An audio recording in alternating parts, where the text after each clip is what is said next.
What's up, damn gorgeous and beautiful gamers? Welcome back to role-playing games. This is Muriel Corner in the internet, where we like to discuss about RPGs. If you like the content, if you like these conversations with Muriel James, then what are you waiting for to subscribe to the channel and like the video? It really helps me like you have no idea. That being said, the beautiful Endgame Paladin Soul level 125. Let's discuss about that before we continue to the actual build. It is very important that you understand why did I chose this specific level. I know that I'll have timestamps in the video so that you can jump and ignore me while I speak about this, but I know that most of the people that watches my content are in fact new players seeking for guidance, and I am truly honored for them to allow me to help them in their journey through these Souls games, specifically Elden Ring. Now, there is something in these games called, I'll hope to have a better video explaining this, but there's something called level range. Level range dictates what is the distance of level, what is the difference of level that you can summon someone or you can be summoned by someone. It also dictates the level range where you can invade someone and where you can be invaded by someone. Ideally, the meta that we all Souls veterans use in these kinds of games, all of the Souls games, is 120 to 150. That allows us to have our stats evenly allocated in a way that there's still diversity in the builds.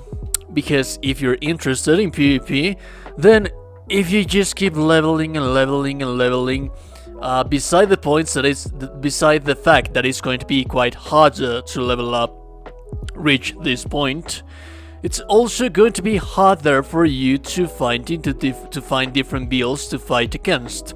So 125 locks perfectly that level range, but it's also nice for PvE. So like that being said, that is a brief explanation for the level of the build. That being said, let's move on to the stats of the build. Like I said, right here we are 100 level 125. I started as a vagabond, but you can very well choose another class. Your starting class doesn't determine how you will end up playing your game.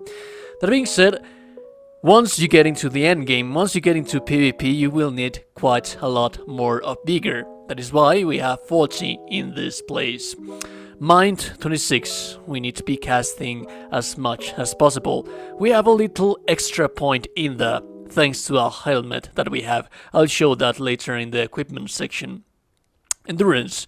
20 endurance is more than enough to be rolling like a pro and also to be wearing the armor that we are wearing indeed like a pro. Strength. We need those points to be able to use the main weapon for the build. Dexterity. Virtually this is 50. It's not 40, it's 50. The soft cap in Elden Ring is 60.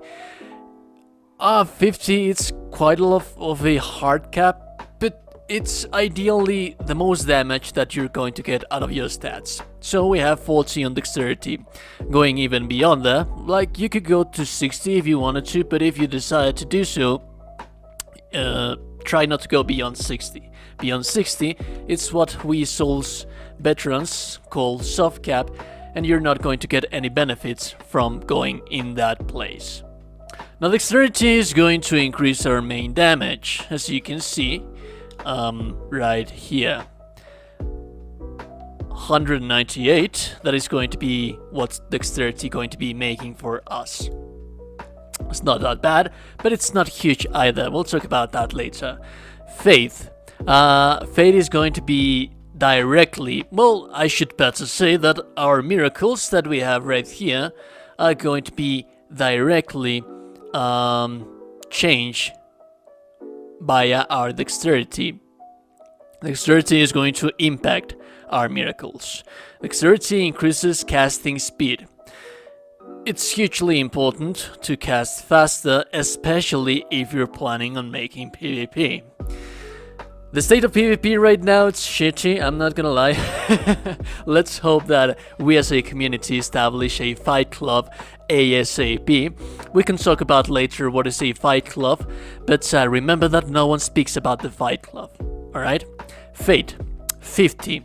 That is ideally enough. Like I said, the final cap for Fate to be efficient on your builds is going to be 60.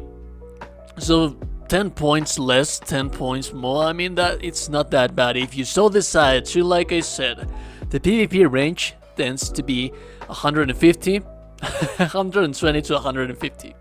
Alright, so if you so decide, you could very well place an extra 10 points into Dexterity, an extra 10 points into Fate, which is going to leave them both at 60.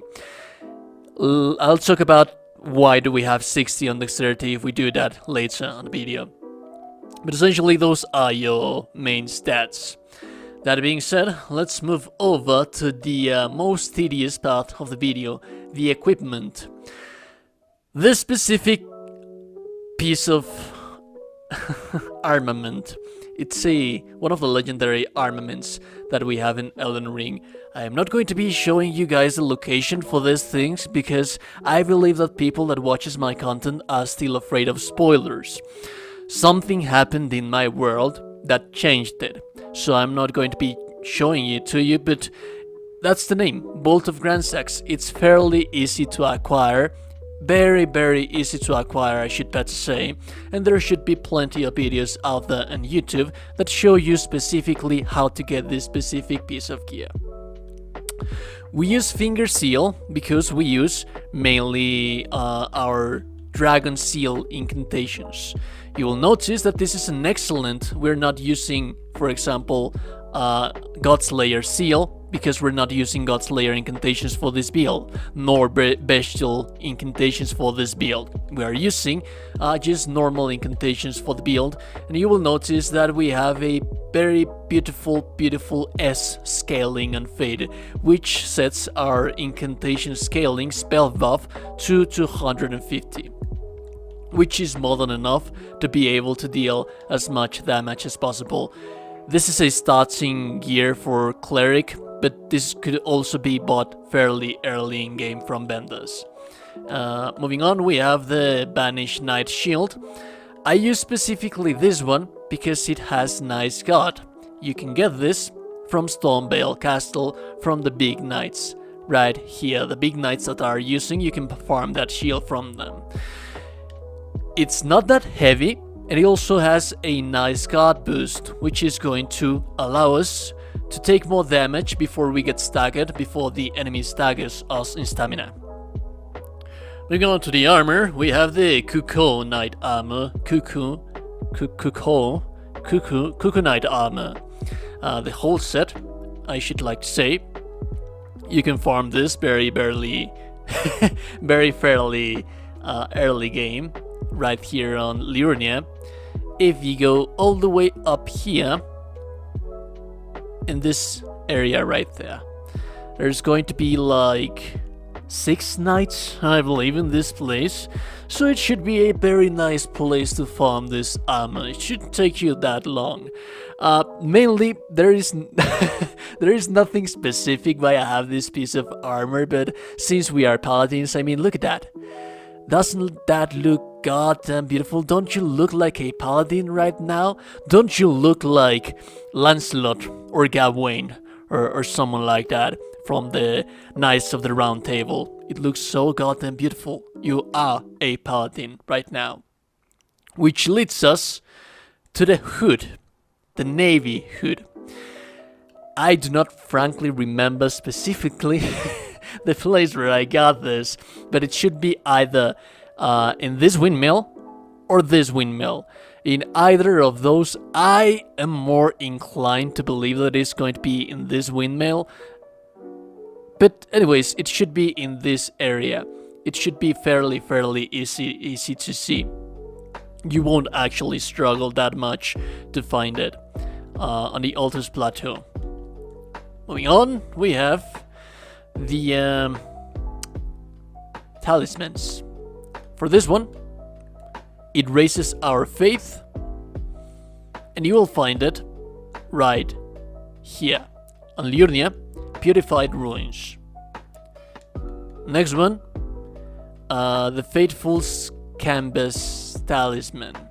Raises the potency of our incantations. You will find this talisman right here on Kaelith, on Celia Crystal Tunnel, right there. Moving on, we have the Old Lord's Talisman. It is going to increase the spell duration that of our casted spells, which is going to be very, very useful, a very, very important part of the build. We'll talk about that later on the gameplay section. But that's going to be... Remember that this is an endgame build, alright? I am not going to be spoiling you this area that we have right here, because I believe in that there's people that don't actually want to see these later areas. But I have these markers and I'll try to... It's actually quite hard to obtain. But once you get to the Dragon Temple rooftop, you're going to come down through this place and then you're going to end up here. The main path that is going to keep carrying you through the dungeon, it's going to force you through this place. You're going to drop down from here and then you're going to be able to go all the way up into this tower, and then you're going to be able to do this. I hope that is sufficient enough explanation. Like I said, I do not want to spoil you the game, guys, so that is why I made it like that. And finally, we have the Star Scorch Heirloom, which increases our strength. That's going to be in Kaelid as well. It's going to be on Gale Fort right here. Fort Gale. And that is pretty much everything for the gear, but we also need some little extra things. We are going to need this little thing. This is what is going to be increasing our dexterity to 50. Like I said, if you so decide to be 145, you could have 60 on dexterity and 60 on fate, which is the soft cap. Do not go beyond that. If you want to properly increase your damage, you could very well do so by placing 10 more points into dexterity and 10 more points into fate, which is going to substantially increase your damage. But if you try to go beyond that, it's not going to be efficient. Alright? That being said, where do I get those things? The first one, it's going to be right here in Liurnia. You're going to go to the Boiled Prawn Shack, and right down here, this is going to be the dexterity one. For the electricity one, you're going to go all the way up here to this minor earth tree. You have to fight a boss, but essentially what they are doing is that the dexterity not crystal tier increases our dexterity by 10 points, and lightning shrouding crack tier temporarily boosts lightning attacks, which is going to natively increase the damage for our Bolt of Grandstacks, because as you can see right here, we have lightning damage. So this is going to be benefiting. As soon as I drink this flask of Wondrous Physic, my damage is going to skyrocket to 682. You will notice that when I rest, let's see that if the effects let's see if the effect actually goes away. It does. 598. When I drink this one, it's going to be 682. Nearly 100 more damage. Amazing. Also, we need the spells. The spells that we are going to be using for this thing. Lightning Spear. This is a very, very high damaging spell. You can also charge it, but this is especially useful in boss fights. You may argue that it doesn't deal that much damage, but it's low on cost of AFP, and it also deals decent damage. I should better say it deals nice damage, alright? That's my boy, it actually deals quite a lot of damage. Those ones are endgame, we do not need them for now. Then we have the Golden Bow. The Golden Bow is going to increase our physical damage and also going to increase our defense. So we also need the Frozen Lightning Spear. This is highly damaging. Very hugely damaging spell. It also attacks in a wide area.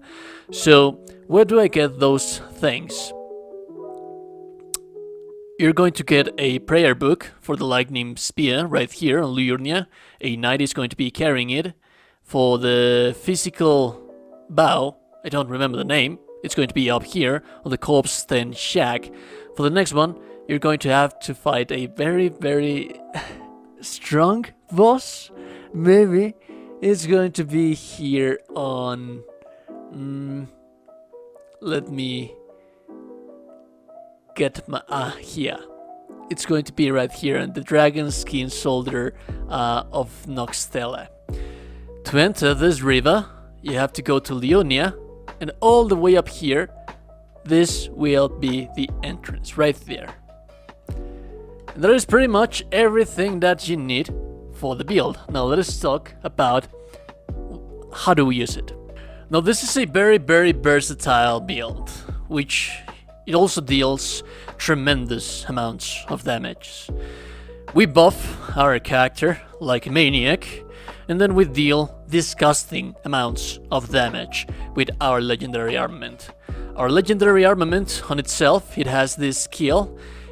The range is hugely disgusting. You will see 2100 damage. But also, I've noticed that... Oopsies!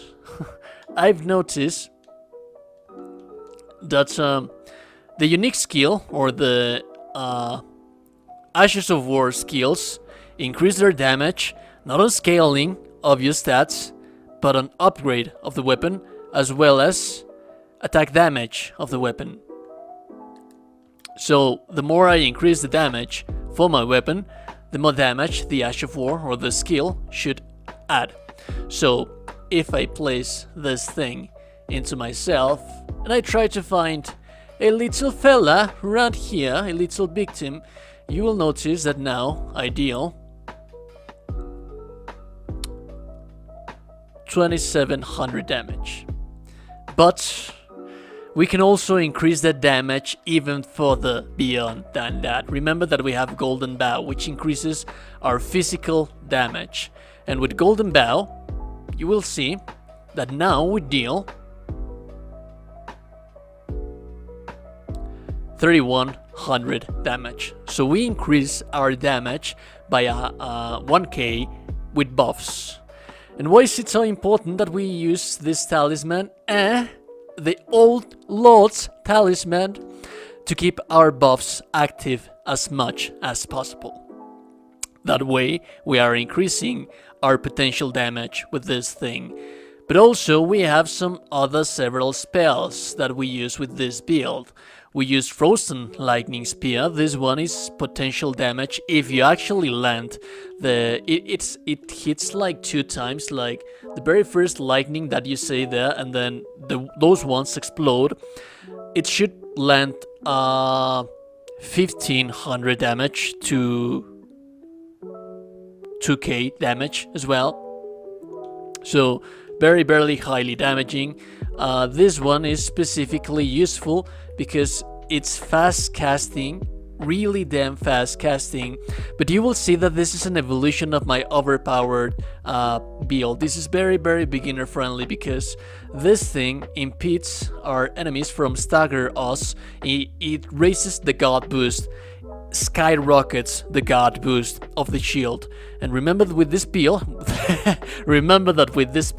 we can attack from behind the shield. So you have a very strong, and durable physical fighter paladin, as well as a caster. This one takes too long to cast, but if you actually decide to be casting as fast as possible, you could very well use this.